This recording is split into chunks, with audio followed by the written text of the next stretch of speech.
coloquio se esté también llevando a cabo esta actividad en la cual pues estaremos conociendo detalles de la vida, de la obra, de la lucha de Felipa Pottsub.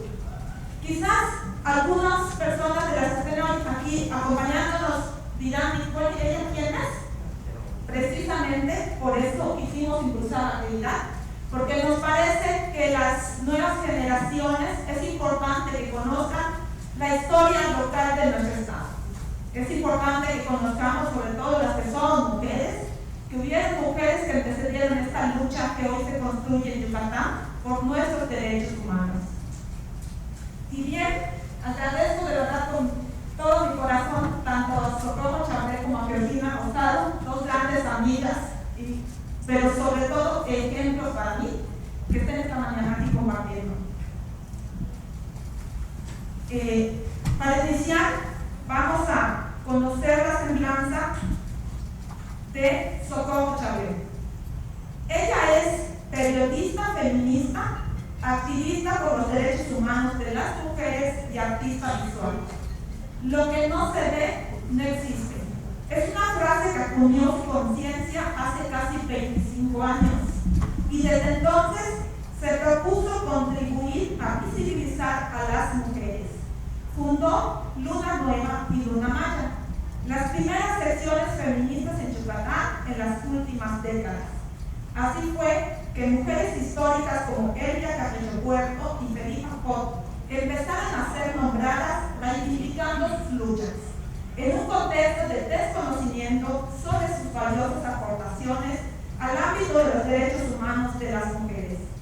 Igualmente importante fue visibilizar el papel de mujeres que en el presente estaban contribuyendo al avance de esos mismos derechos y enfrentando el desastre y la desigualdad en el campo de la política, la salud, los derechos sexuales y reproductivos, los derechos laborales y muchos otros. Como periodista, Socorro Chablé ha recibido premios y reconocimientos por su labor, pero su mayor satisfacción es investigar y publicar sobre la historia de mujeres que el patriarcado ha querido enterrar. Es artista visual con 35 años de trayectoria y además de la fotografía ha sumado otros oficios como la orfebrería, el bordado y la encuadernación.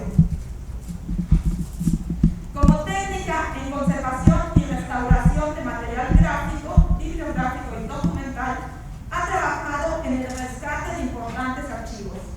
Visibilizar a las mujeres ha sido uno de sus principales propósitos, ya sea desde el periodismo, el activismo, los archivos y el arte. Actualmente está preparando un libro sobre Felipa Pottsub, integrando sus investigaciones y publicaciones de hace 15 años, pero también investigaciones recientes. Un fuerte y muy merecido aplauso para nuestra querida Socorro Chablé.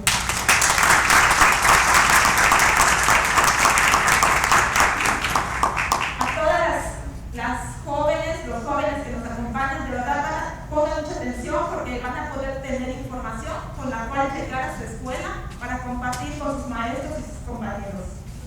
Por otra parte, vamos a recibir también a la doctora Georgina Rosado. Ella es egresada de la Universidad Autónoma de Yucatán, de la licenciatura de Ciencias Antropológicas de la UADY. Tiene una maestría en Antropología Social en el Colegio de Michoacán, profesora investigadora de la UADY durante 33 años, donde realizó diversas investigaciones sobre la mujer y las relaciones de género, la cultura maya, la violencia y discriminación entre los jóvenes, entre otras temáticas. Pionera en la aplicación de la perspectiva de género en la docencia y en la investigación en Yucatán. Autora y coordinadora de diversos libros sobre los temas mencionados, así como de artículos científicos y de divulgación en revistas nacionales e internacionales. Durante la gestión de gobierno de 2007 a 2012, fue directora general del Instituto para la Equidad de Género del Gobierno del Estado de Yucatán, el IEGI, integrante del Sistema Nacional para la Prevención, Atención, Sanción y Erradicación de Violencia y del Sistema Nacional de Igualdad entre Mujeres y Hombres, 2007-2012. Siendo directora del IETI, desarrolló un programa editorial gracias al cual se editaron la revista Alas de Mariposa y 50 libros de diversos autores y autoras, entre ellos La Siempre Viva, emblemático del bicentenario del gobierno del Estado. La doctora Georgina Rosado es autora de publicaciones relevantes, destacando entre estas Mujer Maya, Siglos tejiendo una identidad, Amazonas, Mujeres líderes de la costa yucateca, Género y poder entre los mayas rebeldes de Yucatán, Violencia y discriminación de género entre jóvenes de educación media superior en Yucatán, Mujeres en tierras mayas, Nuevas miradas, Deshaciendo nudos y Las hijas de Eva, las semillas de una revolución. Igualmente un fuerte aplauso para la doctora Georgina Rosado. Y como podrán ver y escuchar, están esta mañana compartiendo su experiencia y compartiendo su conocimiento dos mujeres que han dedicado muchos años de su vida a la investigación, al trabajo, y qué mejor que ellas estén hoy para hablar de una persona tan importante como lo es Felipa Pot. Vamos a escuchar de Socorro Chablé, que nos pueda compartir sus investigaciones en torno a Felipa Pot. ¿Cuándo inició a investigar sobre ella? ¿Qué la motivó a hacerlo? ¿Qué sucedió durante su investigación? Sé que su corazón se quedó ya en Chile. ¿Qué hallazgos encontró? ¿Qué nuevas expectativas, compromisos y retos se fueron presentando? ¿Y qué sigue después de todo este gran trabajo que por lo visto no concluye? Hay más, hay más. Aplauso para todos.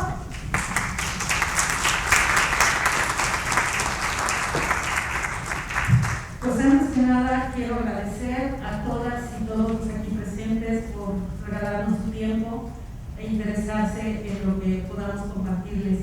Me siento realmente muy agradecida y privilegiada de haber sido invitada a compartirles pues un poco de lo investigado y publicado en torno a una mujer a la que cada vez admiro más y que cada vez me conmueve más. Es un honor compartir mesa con Georgina Rosado, a quien admiro muchísimo, pionera en más de un sentido desde la perspectiva de género. Ella incluyó la perspectiva de género en la universidad y pocas veces se dice y pocas veces se le reconoce. Ha publicado un sinfín de libros, como lo acaba de decir nuestra querida Candy, y bueno, para mí es un privilegio compartir mesa.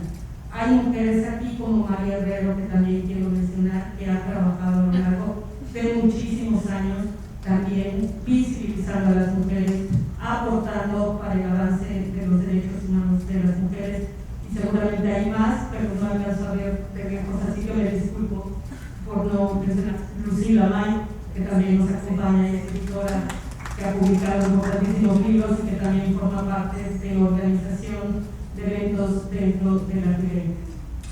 Bien, ¿cómo empecé a acercarme a Felipa Pot? Pues como lo decía Candy en la presentación, una de las actividades, y más bien de los oficios que yo desempeño desde hace casi 25 años, es el periodismo, y tuve la suerte hace precisamente casi 25 años de encontrarme en el camino con mujeres periodistas interesadas en ir impulsando un periodismo con perspectiva de género. Las mujeres en los medios de comunicación ocupábamos y seguimos ocupando el mínimo espacio. Normalmente las mujeres somos nombradas en secciones de sociales, en secciones que han sido, y de nota roja por supuesto, que han sido totalmente minimizadas. Entonces, el papel de la mujer visibilizado en los medios de comunicación es urgente. En ese entonces, y un poco como mencionaba en la presentación, en mi mente sí acuñó esta frase de lo que no se ve no existe. Y eso es lo que había sucedido y aún sigue sucediendo, por suerte en menor grado, de que las mujeres no somos visibilizadas, y si no somos visibilizadas y expuestas en todo lo que hacemos y aportamos, pues no existimos. Ese fue uno de los principales motivos que a mí me llevó al periodismo con perspectiva de género. Ese fue uno de los principales motivos que me llevaron a fundar la primera etapa de mis secciones feministas, Luna Nueva y posteriormente Luna Maya. Ya entrada en este trabajo desde el periodismo, evidentemente hice un compromiso conmigo misma sobre trabajar contribuyendo a visibilizar a todas las mujeres que estuvieran en mis posibilidades. Y la primera, y fue con la que estrené sección, fue Elvia Carrillo Puerto, que ahorita por suerte ya sabemos de ella, conocemos un poco más de ella. Se ha logrado que se integre como una mujer que está en medallas y que se otorgan desde el Congreso a las mujeres destacadas.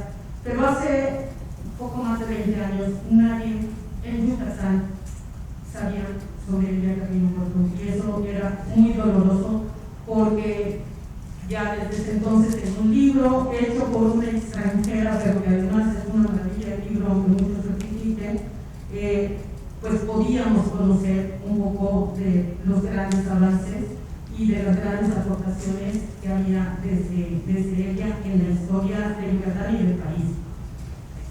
Después de ella fue mi acercamiento con Felipa Pot, a quien conocí gracias a Jesús Solís Albuche, que fue quien iba a mi encuentro en diferentes momentos para pedirme que volteara a ver a Felipa Pot, que ella había investigado algunas cosas, había publicado importantes artículos y sigue siendo para mí un gran referente.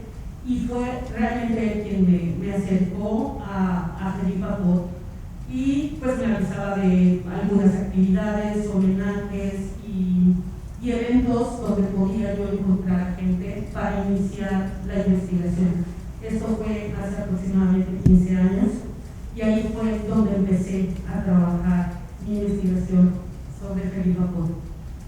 Tuve la suerte en aquel entonces de todavía conocer y entrevistar a gente que estaba viva, ya de edad avanzada. La mayoría de la gente a la que yo entrevisté pues tenían entre 80 y 90 años, pero que tenían muy fresca la información, que para mí ahorita es pues oro molido, porque me ha ayudado a entender y acercarme aún más y de manera muy cercana a la vida de Felipa Pot.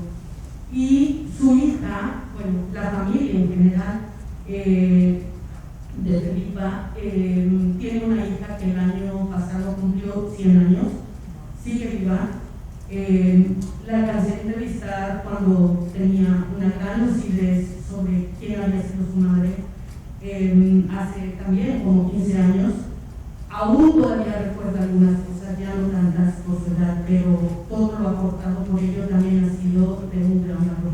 Entonces me siento afortunada porque he podido recabar información, viendo aquí en Chile, haciendo un trabajo de campo que era muy necesario para poder entender un poco más la vida de Felipa Pot.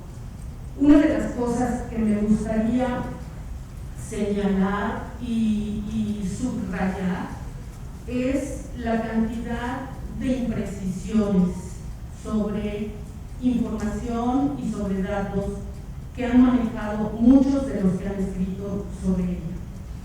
Felipa Pot, para quienes no la conocen o habían escuchado hablar de ella, era una mujer indígena maya que vivía en Quinchil, Yucatán, y que fue una mujer de avanzada en la lucha por infinidad de derechos. Era una mujer que desde su condición de grandes limitaciones y en esta desigualdad que suele en la que solemos estar las mujeres, pero particularmente las mujeres indígenas y en comunidades como en ese entonces era Quinchil.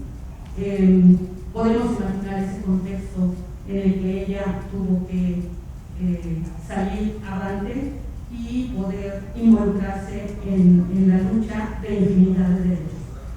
A ella le importaban, por supuesto, y sobre todo los derechos de las mujeres. Tenía una preocupación muy particular por la condición de desigualdad y la violencia que enfrentaban. En Quinchil era totalmente común que las mujeres fueran violadas, que las mujeres fueran golpeadas, maltratadas, humilladas y explotadas en el caso de los hacendados. En ese entonces estamos hablando de que hasta 1933 todavía había derecho de pernada. Quinchil se caracterizaba por tener haciendas nejeras y, por supuesto, el derecho de pernada, pues como la mayoría sabemos, era que los hacendados tenían derecho a disponer de las mujeres en el momento que quisieran, ¿no?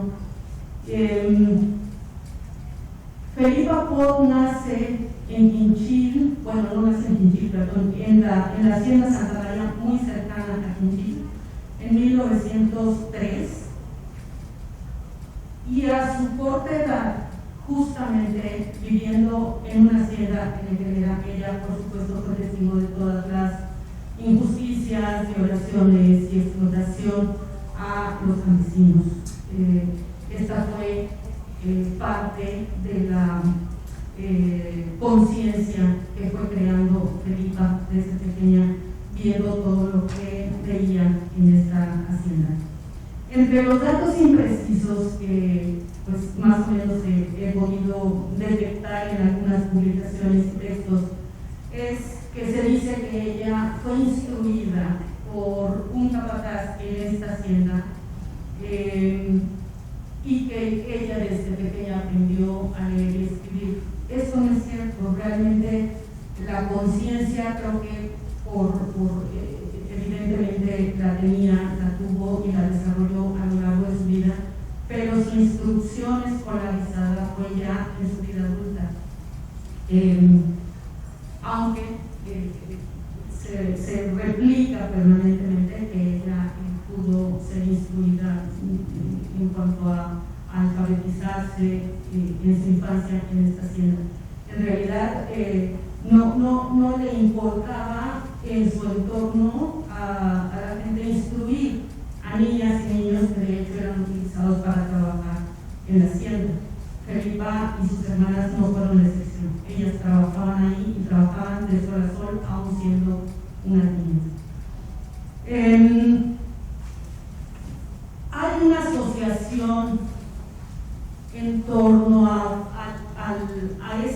este empoderamiento que desarrolla Felipa, su liderazgo, con un profesor que llegó a Quinchil en 1935 y digamos que un poco la mayor parte de los escritos en torno a Felipa y de la gente misma del pueblo asocian el liderazgo de Felipa a la llegada de este profesor. Y les quiero platicar un poco primero de este profesor porque forma parte de ese contexto de Felipa, para luego un poco contarles lo que realmente han arrojado otras investigaciones más recientes. El profesor Bartolomé Cervera fue enviado por Antonio Betancourt, quien era jefe de educación en ese entonces, y que consideró que era muy importante, necesario, urgente, un profesor como Bartolomé Cervera para llegar a Quinchil a poner un poco de orden. Quinchil se caracterizaba, como ya lo habíamos dicho, por ser un municipio extremadamente violento. Se escuchaban balazos todos los días, aparecía gente muerta, campesinos tirados en fosas, colgados de los árboles. Entonces la gente vivía aterrada y, por supuesto, la gente no tenía la menor intención de pelear derechos ni de enfrentarse a los hacendados y a la oligarquía. Realmente había un temor extremo para hacerlo porque sabían que les iba a costar dinero. Entonces, el profesor Bartolomé Cervera llega con esta conciencia de la urgencia de alfabetizar a los campesinos, a los pobladores, a las mujeres de Quinchil, porque evidentemente, pues, si la gente no estaba preparada, no estudiaba y no aprendía un poco sobre los derechos que tenían, pues no iban a luchar por ellos y no iban a salir adelante. Entonces, un poco esta conciencia de la educación y la necesidad de la educación y de las escuelas rurales, pues cumplían esta función. Y cuando uno dice, bueno, sí llega el profesor Cervera, abre su escuela, y no fue así. Realmente yo misma me descubrí como en esta idea de que, pues sí, asignan a un profesor a una comunidad, llega, está en la escuela, se instala y llegan los alumnos. En esa época y en esta población las cosas eran muy diferentes. El profesor tenía que llegar a hacer labor por meses de convencer a la gente de la necesidad de instruirse y de ir a la escuela. Y esto le llevó al profesor meses. Y obviamente con amenazas, con persecuciones, porque a los oligarcas y a los hacendados no les convenía que la gente se instruyera, que los campesinos estudiaran y que conocieran sus derechos. Entonces, ahí empieza toda una historia y un contexto que es muy importante entender, porque es del que empieza a formar parte Felipa de manera contundente. Felipa fue una de las principales aliadas del profesor Cervera en esta lucha y en este intento por convencer al pueblo de que era necesario y urgente que se instruyera y que había que aprovechar al profesor Cervera, que iba con las mejores intenciones de compartir con ellos no solo la alfabetización en su principio básico, sino también en la instrucción sobre los derechos. El profesor Cervera se tomó el trabajo de compartir con la población y, por supuesto, con Felipa sobre derechos agrarios, derechos políticos, derechos sindicales, ¿no? Y, por supuesto, esto es lo que fue creando un altísimo nivel de conciencia, no solo en Felipa, sino en toda la población. Después de meses, el profesor Cervera finalmente contó con un grupo numeroso de campesinos y llegó a tener 750 campesinos en sus asambleas y en este grupo era fundamental para dar luchas importantes en Quinchil. He querido platicarles un poco de esto porque también es importante saber que si bien Felipa logró herramientas importantes y una instrucción necesaria desde el profesor Bartolomé, Felipa no era Felipa antes de la llegada del profesor Bartolomé. Y esto es importante subrayarlo porque la mayor parte de la gente que ha escrito sobre ella atribuye absolutamente todos los logros, la capacitación, la instrucción, la información y el liderazgo de Felipa por la llegada del profesor Bartolomé Cervera. Yo sostengo que efectivamente le brindó herramientas que le empoderaron aún más, pero que Felipa ya venía de un liderazgo importante y de una conciencia social pues a base de vivir las cosas. ¿Qué pruebas hay de esto? ¿Por qué aseguro que Felipa realmente ya era Felipa antes de la llegada del profesor Bartolomé? Felipa, entre algunas de las muchas cosas que destacan, es que ella fundó la Liga Feminista Rita Cetina en Quinchil. Recordemos que en ese entonces Elvia Carrillo Puerto había impulsado las ligas feministas que había nombrado Rita Cetina y de las cuales pues obviamente Felipa se hizo cargo en Quinchil. Y recordemos en qué años lo hizo Elvia. Ella funda las ligas entre el 19 y el 20 y digamos que fortalece este trabajo a partir del año 22. Pero ella tiene que salir huyendo del Estado después de la muerte de sus hermanos en el 24. Entonces, estamos hablando de que las ligas tuvieron su auge y su apogeo antes del 24. Y el profesor Cervera llega a Quinchí en el 35. Estamos hablando de una diferencia de años desde que Felipa ya estaba a cargo de la liga Rita Cetina en Quinchí a cuando llega el profesor. Entonces, una de las cosas que he aprendido en mi trayecto de años de investigación es a tratar de bordar fino con todo lo que se escribe y cruzar información, que eso es lo que a mí me ha permitido, y es lo que vengo a compartirles, poder ir desenmarañando tanta desinformación en torno a ello. Otro dato que ha lastimado mucho su memoria y que la familia ha manifestado una profunda indignación es la forma en que murió. Se ha promovido y replicado que ella murió apedreada por otras mujeres en el municipio de Quinchí. A mí me preocupaba y me ha preocupado todo el tiempo, pues sí, un poco la forma en que esto se ha difundido y se continúa replicando, porque lo que hace es matizar la forma en que realmente sí murió, en que fue asesinada, y los porqués. Y creo que ahí, en esencia, se nos arroja información fundamental de quién era Felipa.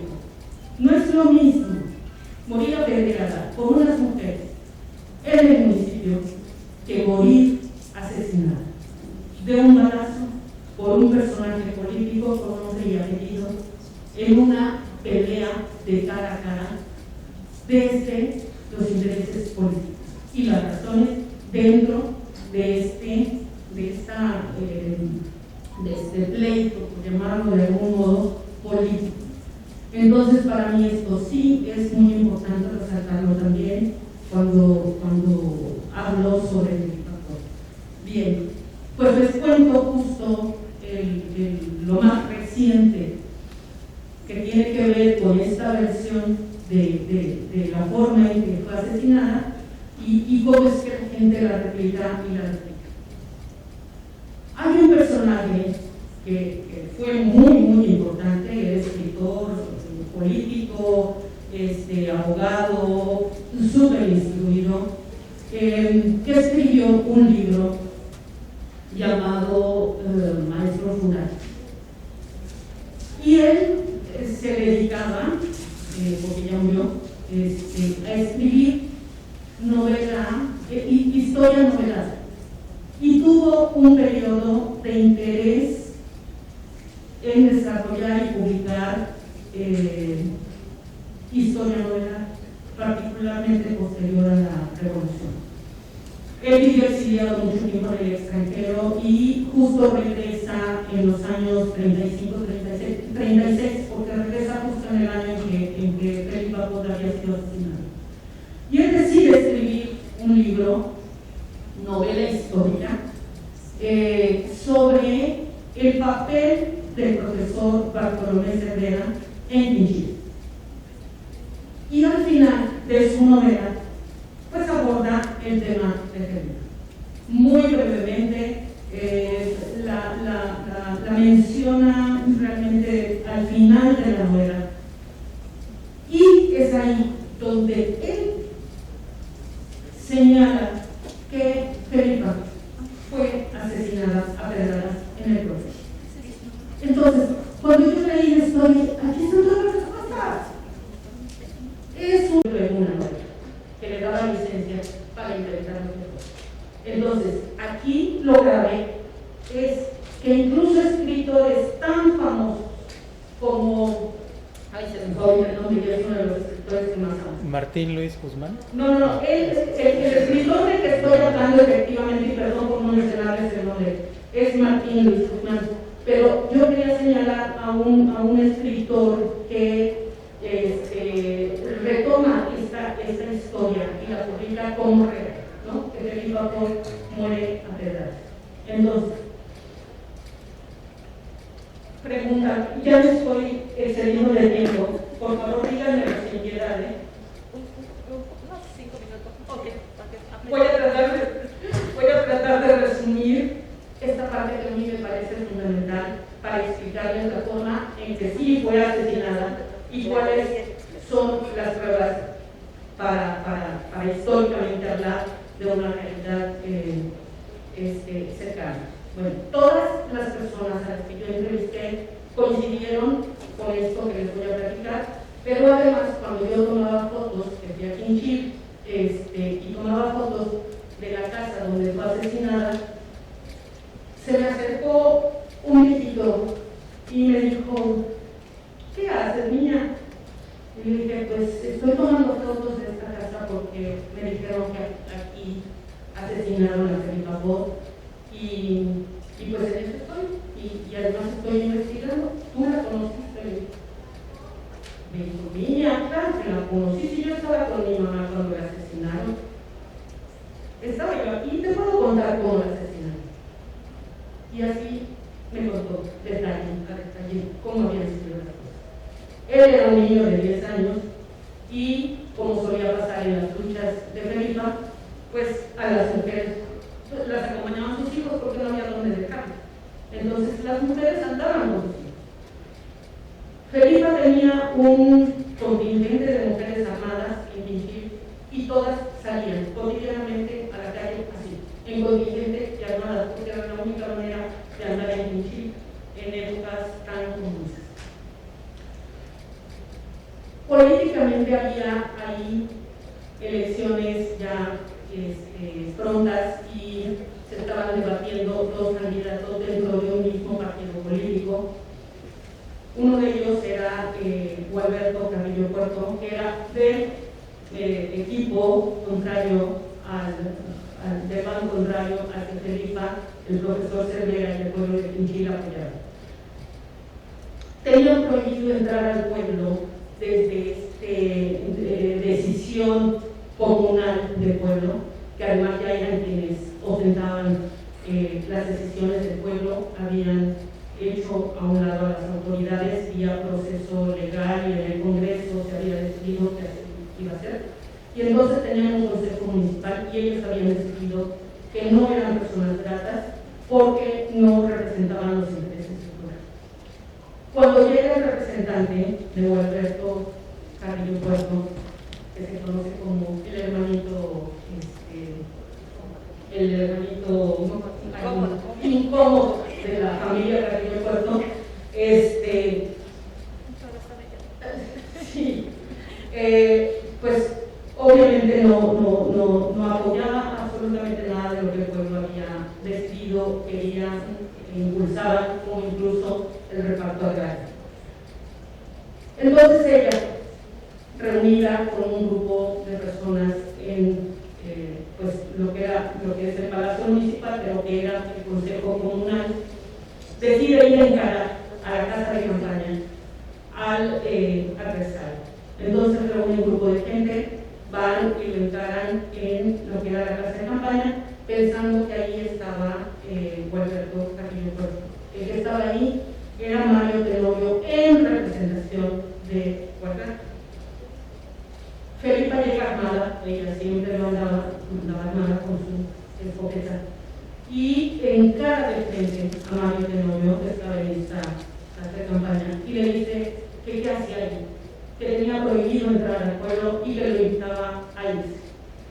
Evidentemente se hicieron de palabras y él le dispara, ese disparo la fulmina y se tambalea, sale de la casa y en una columna de esta casa ella se resbala. Les estoy repitiendo la versión de quien me compartió su testimonio y ahí queda muerta. También en investigación reciente se dice que ella tenía 6 meses de embarazo. Y es así como es asesinada a los 23 años en 1936. Es muy diferente concebirla asesinada por un grupo de mujeres, ¿no? Y lo que esta narrativa patriarcal nos dice, que habla de una mujer que tuvo el valor de ir a encarar a un político de frente, a exigirle lo que su pueblo había decidido y morir asesinada por ella. Yo creo que estas narrativas hay que cuidarlas mucho, hay que abordar fino, precisamente porque no basta con visibilizar y darle rostro a las mujeres en esto. Hay que dignificar su historia. Y esa es parte de la responsabilidad que tenemos todos y todas cuando asumimos el compromiso de visibilizar a las mujeres.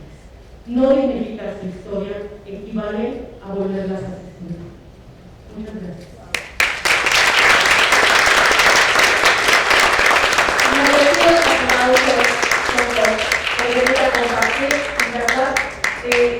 Mientras escuchaba a Socorro con estas reflexiones que nos comparte después de su importante trabajo de investigación, yo decía qué bueno que fue una periodista con perspectiva de género la que hizo esta investigación, porque si no estaríamos escuchando a un varón que diga que efectivamente el maestro fue el que le dio sus herramientas, ¿no? Para que, claro, los maestros son importantes, pero no hay que negar lo previo, la formación política previa, la personalidad de ella. Y como bien dices, sí, que podamos hablar de ella, pero desde lo que los informantes que estuvieron en ese momento pudieron compartir, y que lo cual es, pues en realidad, una historia más real, más fidedigna, y que yo creo que también guarda mucha congruencia con el afecto de la familia de ella al día de hoy. Muchísimas gracias, de verdad. Aplausos fuertes para todos.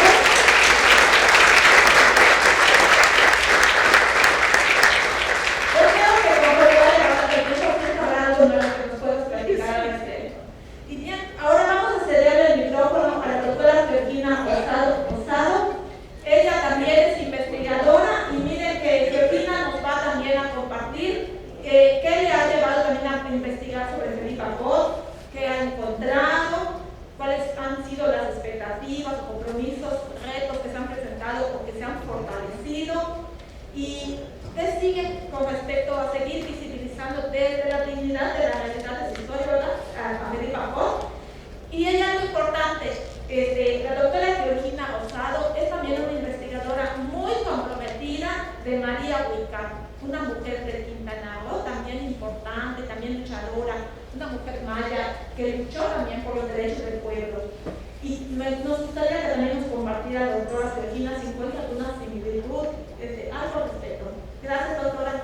El aplauso para ella.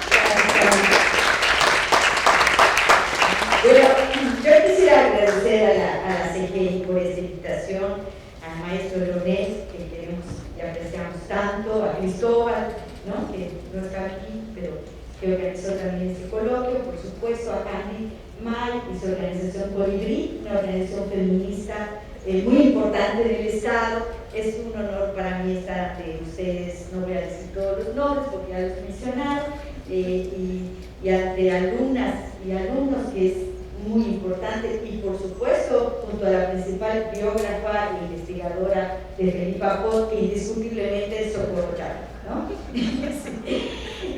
Y por lo tanto, tal vez menciona algunos datos sobre Felipa, pero yo creo que aquí la experta es Socorro, siempre lo he dicho. De hecho, yo conocí a Felipa Pott gracias a Socorro Chávez y Luna Maya, me enteré de su existencia y de su importancia gracias a sus escritos en este rotativo, y por lo tanto, pues yo creo que aquí lo fundamental es si hay alguna pregunta hacia ella, pero sí quisiera señalar, hace un rato estuve en la mesa anterior y escuché con mucho interés como mi materia favorita, que es historia, y estaba narrando un maestro sus métodos que había hecho durante el COVID para que los alumnos y las alumnas se involucraran en la historia y un poco pues pasaran este trago amargo que fue esta horrible pandemia que nos mantuvo, que causó tanto dolor, tanta muerte, aislamiento. Y estaba a punto de interrumpir, soy muy dada a eso, para decir que ojalá dentro de esos métodos esté investigar sobre las mujeres y su papel en la historia. Porque, y este no es un problema de la CGI, si vemos los libros de texto, hay muy pocas mujeres, y como dice Soco, lo que no se ve, de lo que no se habla, pues no existe, y hay muy pocas mujeres en los libros de texto que hayan tenido un papel relevante en la historia. Pero si hay pocas mujeres, hay nula, no hay ninguna. Aquí podemos hablar de 2 o 3, por Juan Inés, José Ortiz, en alguna cintilla, alguna otra. Pero le podría preguntar a las alumnas si en sus libros de historia hay alguna mujer indígena relevante. ¿Y cuál sería? Y posiblemente no vamos a encontrar ninguna, ¿no? Y esto es terrible porque si las mujeres mayas no hicieron nada relevante, invisibilizar a las mujeres o ponerlas en un papel subordinado en la historia, tiene que ver con nuestra identidad como mujeres, como identidad como pueblo, porque esto genera una versión distorsionada de quienes somos. Si las mujeres mayas, los hombres mayas, no hicieron nada relevante, ¿por qué tendríamos que estar orgullosas y orgullosos de serlo, de hablar su lengua, de compartir su cultura? Pues obviamente esta invisibilidad en la historia no solamente es un asunto de justicia hacia los hombres y las mujeres, es un asunto de tener una identidad positiva como yucatecas y como yucatecos y no una identidad vergonzante. No voy a hablar maya porque me van a apuntar en la escuela, porque no voy a pronunciar bien los fonemas, voy a decir silla, necesilla, en fin. Y yo hice un estudio hace unos años sobre jóvenes como ustedes, como hay muchos aquí, y descubrí que había muchísimo racismo y discriminación. Y lo voy a decir, porque es muy importante que en la escuela se combata esto. Y mucho racismo y discriminación frente a lo maya, de tener un apellido maya, de hablar la lengua maya, de tener un fenotipo maya. Entonces, sí, yo me he dedicado una buena parte de mi vida, desde viejita, precisamente a tratar de visibilizar a las mujeres, pero con mayor énfasis a las mujeres mayas. Así me topé con los escritos de Socorro Chávez, por eso me apasionaron tanto. Y por eso me he dedicado también una buena parte de mi vida al estudio de María Uca. Me preguntan, ¿qué tienen en común Felipa Pot con María Uca? ¿No? Porque sobre la historia de Felipa, aunque voy a mencionar algunas cosas, pues ya nos abordó eso. Para empezar, eran mujeres mayas, ¿no? Hablantes de maya, con fenotipo maya, apellido maya, ¿sí? Que a pesar de estar en un mundo, le llamamos patriarcal, machista, en un lenguaje más coloquial, pudieron sobreponerse a estas condiciones y dirigir a sus pueblos. O sea, Felipa Pot, igual que María Uca, eran unas líderes, mucho antes de la llegada de nadie, ¿sí? Eran mujeres que su experiencia de vida, su biografía, les había llevado a rebelarse contra las injusticias que se vivían. En Yucatán, y me temo, si estoy mal que me corrijan los maestros y maestras, que por ejemplo la llamada guerra de caza está en los libros de texto. ¿De Yucatán sí está? ¡Ay, qué bueno! Porque me he topado que muchas veces ni siquiera se conoce a fondo las luchas que hicieron hombres y mujeres mayas por su liberación y su dignidad. Precisamente María Uca y Felipa Pot se rebelaron ante lo mismo, ante la dominación en que las haciendas les apropiaban sus territorios comunitarios, los volvían esclavos en sus haciendas. Las mujeres sufrían esclavitud laboral, pero también esclavitud sexual. Y a esas mismas razones es por la que estalla la llamada guerra de castas, en la cual María Uca tiene un papel relevante. Es la misma razón por la que Felipa decía, a ver, ya se decretó que no debía haber esclavitud desde Juárez, ¿no? Juárez decretó que no debía haber esclavitud y que sin embargo el trato que tenían los hombres y las mujeres mayas en las haciendas seguía siendo un trato de esclavitud. Por eso es que también, pues ellas eran mujeres muy valientes y muy osadas. Tanto una como otras efectivamente andaban armadas. Acababa de pasar, pues todavía María Huicap, la guerra de castas, y Felipa Pot, pues ya había pasado la revolución, pero todavía las bandas estaban armadas.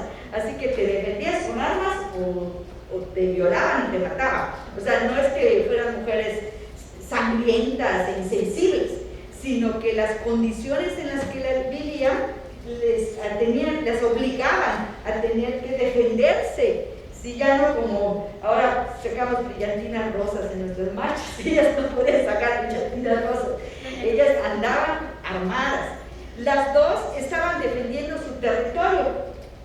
Felipa Pot, en el caso de Quintana Roo, la nación de los Clusov. Es increíble porque muy pocas personas saben que había una mujer que comandaba ejércitos. Comandaba ejércitos y no eran ejércitos pequeñitos, eran ejércitos que invadían poblaciones como Chemash, como Tecash. O sea, una mujer que estaba defendiendo su territorio para que las élites yucatecas, no los blancos, las élites yucatecas no se apropiaran de su territorio. Felipa estaba haciendo lo mismo. Felipa estaba a favor del reparto agrario y de que a los hombres y mujeres mayas les devolvieran ese territorio. Ese territorio que se les despojó, que provocó una guerra donde murió más de la mitad de la población de Yucatán. Así de simple. Y aparentemente, Felipa estaba luchando porque era cardenista para que se le regresara. De hecho, este hermano incómodo de Felipe Carrillo Puerto es una desgracia porque él era callista y había un pleito entre callistas y cardenistas. Los cardenistas, a través de Antonio Betancourt, estaban mandando maestros y maestras para promover la reforma agraria y los callistas estaban en contra. Entonces, Felipa Pot, por lo mismo que luchó María Huicap, que es que se les respetara su territorio, que es su territorio ancestral desde antes de la invasión, lo mismo Felipa estaba luchando porque se les regresara ese territorio. Además de que Felipa estaba luchando en un sindicato de carboneros y carboneras porque precisamente los antiguos hacendados querían seguir manejando la venta del carbón y que no fuera para beneficio de los mayas del propio Quinchín, y estaba defendiendo, como ya nos explicó Soco, la autonomía de su municipio. De hecho, habían logrado formar un comité autónomo para ellos tener un autogobierno. Bueno, pues María Huicap estaba promoviendo que los mayas tuvieran su propio gobierno, su gobierno autónomo, como lograron mantener por 50 años. Pero hay un aspecto, porque sé que andamos cortos de tiempo, que quisiera recalcar de la importancia de Felipa Pot. Sí, es que empezamos 20 minutos atrás. Miren, voy a decir algo doloroso para las feministas. Muchas veces la lucha de las mujeres urbanas, las blancas occidentales como nosotras, no tiene nada que ver ni se identifica con la lucha de las mujeres mayas y de los pueblos de las diferentes etnias de México. Claro, por eso hay nuevos feminismos. Bien, eso era muy patente en Yucatán. Cuando había mujeres feministas como Rita Cetina, Gertrudis Tenorio, que eran maestras, han oído hablar de ellas, no sé si han oído hablar de ellas, si no, pregúntenle a sus maestros y maestras, muy respetadas y que yo admiro mucho, que le escribían poesía a los hombres que iban a matar mayas. Suena horrible esto que acabo de decir, se nos hace push el corazón, un hueco en el estómago, ¿sí? O sea que incluso en el primer congreso feminista se puso como cláusula que solo podían entrar quienes tuvieran una primaria, aunque sea incompleta, o que hablaran, supieran escribir y leer español. Esto dejó por fuera a las mujeres mayas, entre otras razones. Entonces, vemos aquí cómo el movimiento por nuestros derechos no siempre fue empático con el movimiento de los derechos de mujeres, en este caso de la etnia maya. Por eso es tan importante, Elvia Carrillo Puerto, que no fue al Congreso y sí se dedicó a formar comités en las poblaciones mayas. Y esos comités que formó en más de la mitad del estado, ¿sí?, formó a muchas líderes, a Felipa y a otras. O sea, esto las empoderó, usando un lenguaje actual. Y si ustedes leen el diario de las ligas Rita Cetina, de las ligas feministas de esa época, se van a sorprender de que sí estaban peleando por el voto a las mujeres, al sufragio. Estaban luchando también por que se les regresara la tierra a los mayas, que las mujeres también tuvieran ejido. Estaban luchando por derechos obreros y laborales, por la educación bilingüe. O sea, ahí está la diferencia. La diferencia del que da origen a mujeres como Felipa Pot es cuando realmente nos miramos.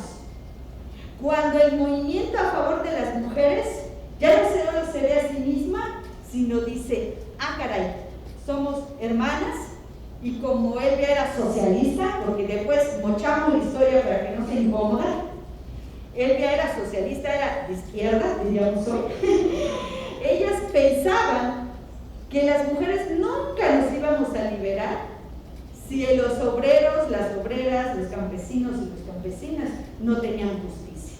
Fíjense, qué diferencia a un feminismo que dice, no, yo mis derechos, cuando realmente Felipa Pot es la figura emblemática que nos habla de al fin la unión del movimiento a favor de las mujeres y el movimiento a favor de los derechos indígenas y de las mujeres mayas. O sea, ella tenía esta secuela de Elvia Carrillo Puerto.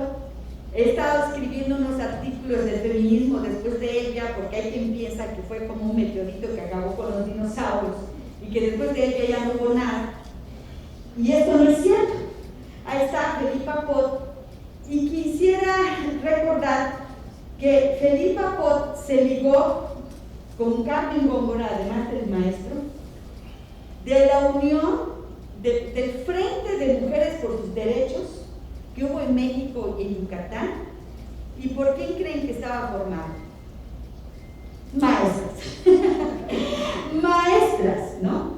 De hecho, Antonio Betancourt, secretario de Educación en aquel entonces, mandaba maestros y maestras que efectivamente ya el liderazgo existía, pero que promovía precisamente esta alianza, esta gran alianza, porque al mismo tiempo que estaban promoviendo la educación, se estaban ligando con mujeres como Felipa Pot para fortalecer la lucha por la democracia, por los derechos, por el derecho al territorio, por el derecho a la lengua. Entonces sí, sin querer darle méritos a Felipa, nos habla de la importancia del magisterio, porque Rita Cetina y todas ellas eran maestras. Consuelo Zavala, Dominga Canto eran maestras, las que formaron el primer congreso. Pues el Frente Único por los Derechos de las Mujeres, en la época cardenista, al cual se vinculó Felipa Pot, eran maestras. Entonces, yo creo que esto es muy importante decirlo en este espacio, porque nos habla de la importancia del magisterio, masculino y también femenino, como promotor de los derechos humanos. Y no solamente de enseñar a los alumnos pues, una historia, pues como algunos con fechas, nombres, sino, ya voy a terminar, sino que realmente genere conciencia, no datos, conciencia. Conciencia por los derechos de las mujeres, conciencia por los derechos de la etnia maya, conciencia por los derechos de la clase trabajadora. Y que en ese sentido diciendo: el magisterio y las líderes comunitarias mayas han marcado la historia yendo de la mano. Muchas gracias.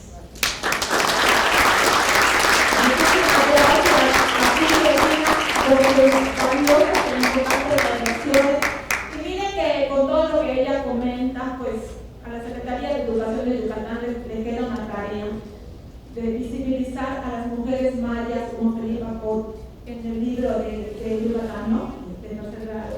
Tarea también que viene desde Quintana Roo para incorporar a María Huijar. Y sí, tanto María Huijar como Felipa Pot, pues fueron las primeras en construir unos feminismos que, aunque no así lo identificaron ellas, pero sí en construir unos feminismos interseccionales, porque no solamente veían por el derecho de ellas como mujeres, sino reconocían las opresiones que también viven los hombres de nuestro pueblo. Y efectivamente los feminismos son diversos, y desde los municipios del interior del estado de Yucatán habemos mujeres construyendo nuestros feminismos interseccionales, precisamente en esa reflexión de que si bien las mujeres vivimos violencia histórica, también los hombres de nuestro pueblo hoy están sometidos a otras formas de opresión que laceran sus derechos humanos. Y pues yo le preguntaría a quienes nos acompañan si tienen alguna pregunta después de esta valiosa información que escucharon. Yo creo que quedan aquí muchas cositas en el pensar para llevarnos a casa. Y también, si tienen alguna pregunta o algún comentario, ya nos pidieron el micrófono por la escritora. Sí, maestra, que te pongas bien, a Juan de Dios. Hola, ¿qué tal? Muy buenos días. Pues antes que nada, muchas gracias por estas ponencias tan interesantes. Y bueno, retomando un poco lo que comentaba la doctora Georgina Rosado, pues vemos que hay un contexto nacional y hay un contexto regional que siempre han estado en tensión. Y en este sentido el cardenismo pues rompe con el callismo a principios de 1935.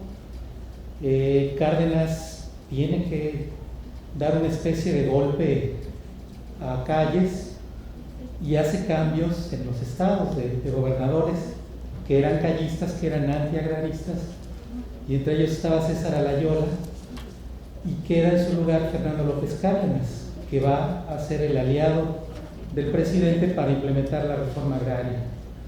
Queda Antonio Betancourt como secretario de Educación y los maestros como aliados de la reforma agraria para llevar a las localidades esta idea, ¿no? Y ponerla en práctica. Pero hay una resistencia tremenda, ¿no? de la oligarquía, y finalmente a López Cárdenas pues le dan un golpe blando o duro. Hay, digamos, tremendas agitaciones en Mérida, muchos muertos, una violencia tremenda, y finalmente López Cárdenas pues tiene que renunciar, es destituido.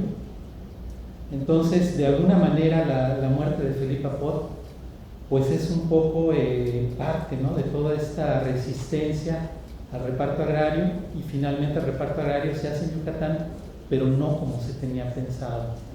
Se hace con muchas dificultades y con muchos desaciertos, con mucha resistencia por parte de la oligarquía, ¿no? Entonces, pues todo ese fenómeno me parece interesantísimo, como lo que mencionaba también Socorro en relación a que Ben Fallow, autor que retoma a Martín Luis Guzmán, incluso se va con la idea de que pues así son estas comunidades por el imaginario de la revolución de María Candelaria, ¿no? que en la película del Indio Fernández es apedreada y tal.